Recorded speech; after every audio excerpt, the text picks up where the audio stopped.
Hi, good morning, welcome back to my channel. This is Manish Jonty, welcome to all. स्वागत करते हैं आप सभी का। चलिए शुरू करते हैं करंट अफेयर्स के साथ आज की अपने इस सीरीज को। तो जैसे कि आप सभी को पता है कि 1 जनवरी 2021 को प्रधानमंत्री नरेंद्र मोदी साहब ने लाइट हाउस प्रोजेक्ट के तहत 6 राज्यों के 6 शहरों में 1000 घर बनाने की जो आधारशिला है उसका शुभारंभ किया है। और ये जो 6 जो शहर हैं वो आपको बता दें, 6 शहर होंगे हमारे इंदौर, राजकोट, रांची, चेन्नई, अगरतला और लखनऊ। तो जो 6 शहर हैं ये 6 अलग अलग राज्यों से लिए गए हैं। और ये जो हमारा ये जो लाइफ हाउस प्रोजेक्ट है ये बेसिकली जो हमारा प्रधानमंत्री आवास योजना है उसके तहत उसको तेजी लाने की दिशा में एक बहुत बड़ा कदम है। क्योंकि क्या होता है कि प्रधानमंत्री आवास योजना के तहत सभी लोगों को सही तरीके से घर बनाने का जो जानकारी है और प्लस जो लागत है वो और प्लस जो समय है वो मिल नहीं पाता, जिसकी वजह से लोग सही घर बना नहीं पाते हैं। ये घर जो बनाने के लिए है जो नई तकनीक का उपयोग किया जाएगा और इस तकनीक के माध्यम से कम समय में तथा कम लागत में इस घर का निर्माण किया जाएगा। 6 शहरों में लगभग 14 मंजिला इमारत तैयार की जाएगी जिसमें 1000 के तकरीबन घर होंगे, जिसमें अलग अलग संख्या है बट अगर आप अप्रॉक्स में लें तो 1000 घर हर शहरों में बनाया जाएगा। और ये शहरी विकास मंत्रालय के तहत बनाया जा रहा है और ये फिर इसका आवंटन किया जाएगा हमारा प्रधानमंत्री आवास योजना के तहत। जो हमारे इकोनॉमिकल वीकर सेक्शन के लोग हैं उनको इस घर का लाभ मिलेगा। इसका जो टोटल लागत है वो लगभग 12.5 लाख रुपए है, लेकिन इसमें से राज्य सरकार और केंद्र सरकार का सहयोग देने के बाद आपको ओनली 4,75,000 रुपए देने होंगे आपको अगर इस घर को खरीदना है तो। और इसका जो डायमेंशन है वो लगभग 415 स्क्वायर फीट में ये घर बनेगा और ये भूकंप रोधी तथा इसमें सारी आधुनिक सुविधाओं से लैस होगा। ये हमारा जो लाइट हाउस प्रोजेक्ट है इसके तहत जो घर बन रहे हैं। आइए बढ़ते हैं दूसरे क्वेश्चन की तरफ। इंडियन रेलवे ने अभी हाल ही में अपना जो है सीईओ वो चेंज किया है। पहले हमारे वीके यादव साहब थे, अभी वो चेंज हो गए, अभी वो रिटायर हो गए 31 दिसंबर 2020 को। तो उनकी जगह नए सीईओ आए हैं हमारे सुनीत शर्मा साहब। सुनीत शर्मा साहब काफ़ी टेक्निकली साउंड कहे जाते हैं और उन्होंने अपने मेहनत के बदौलत जो डीजल सिस्टम से इलेक्ट्रिक सिस्टम पे चेंज हुआ था हमारा उन्होंने उस समय बहुत बड़ा योगदान दिया था। तो उस चीज़ के लिए उनको लोग जानते हैं और उन्होंने बनारस में काफ़ी बढ़ करके इस चीज़ को जल्द खत्म किया था और डीजल से इलेक्ट्रिक सिस्टम में कन्वर्ट किया था पूरे इंजन को। अगले क्वेश्चन की तरफ बढ़ते हैं। अगला क्वेश्चन है ICC male cricketer of the decade से किसे सम्मानित किया गया। तो आप सभी को पता है कि ICC male cricketer of the decade से विराट कोहली को सम्मानित किया गया है। ये पुरस्कार हाल ही में आईसीसी के द्वारा दिया गया है। क्रिकेट के क्षेत्र में अलग अलग खिलाड़ियों को नवाजा गया है। तो अगर आपसे कोई पूछे कि ICC female cricketer of the decade से किसे सम्मानित किया गया तो इसका आंसर होगा एलिसा कैरी।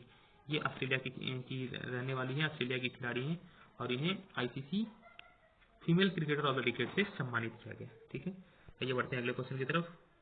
अगला क्वेश्चन है speed of the cricket award of the decade से किसे सम्मानित किया गया। तो speed of the cricket award of the decade से सम्मानित किया गया महेंद्र सिंह धोनी को।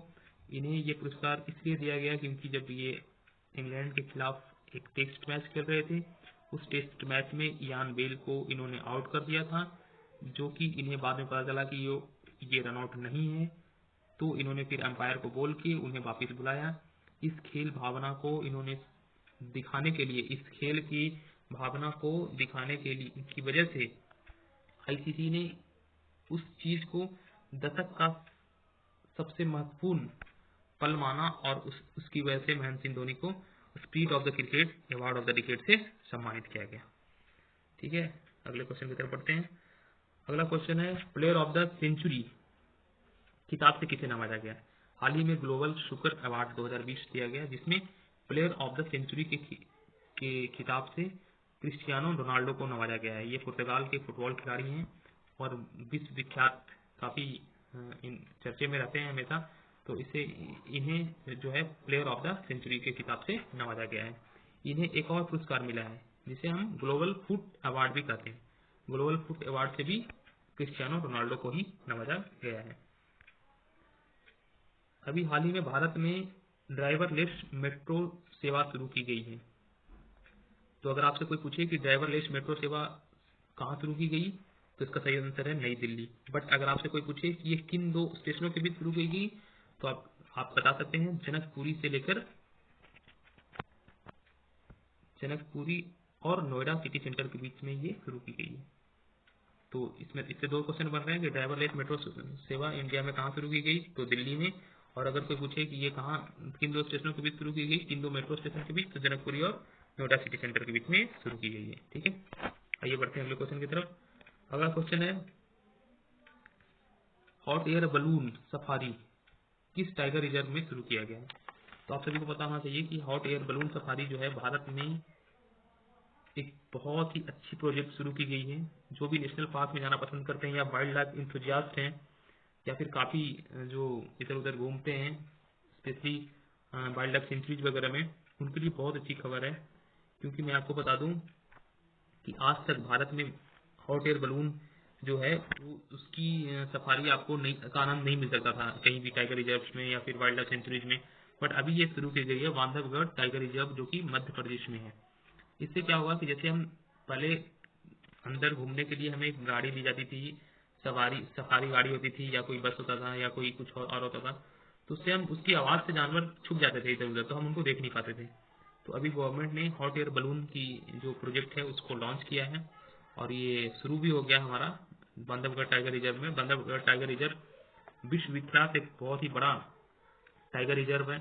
यहाँ पे बंगाल टाइगर्स पाए जाते हैं और व्हाइट टाइगर्स भी पाए जाते हैं। आपको बता दें कि मध्य प्रदेश एक ऐसा राज्य है भारत का जहां भारत की 20% से ज़्यादा जो टाइगर्स हैं वो मध्य प्रदेश में पाई जाती है और टोटल विश्व के लगभग 10% टाइगर्स मध्य प्रदेश में पाए जाते हैं। तो मध्य प्रदेश टाइगर्स के मामले में काफ़ी आगे है। तो इसीलिए ये प्रोजेक्ट हमारा बांधवगढ़ टाइगर रिजर्व मध्य प्रदेश में शुरू की गई है। और इस प्रोजेक्ट के तहत क्या होगा कि आपको इस सफारी में बैठा दी जाएगी। उसके बाद इस बलून में गर्म हवा भरा जाएगा। गर्म हवा भरने की वजह से ये बलून हल्की हो जाएगी और ऊपर की तरफ उठेगी और फिर इसमें एक पायलट होगा जो आपको हर जगह नेविगेट कराता हुआ वापिस सुरक्षित जगह पे उतार देगा। तो इसी के साथ आज के लिए इतना ही। धन्यवाद, फिर मिलते हैं।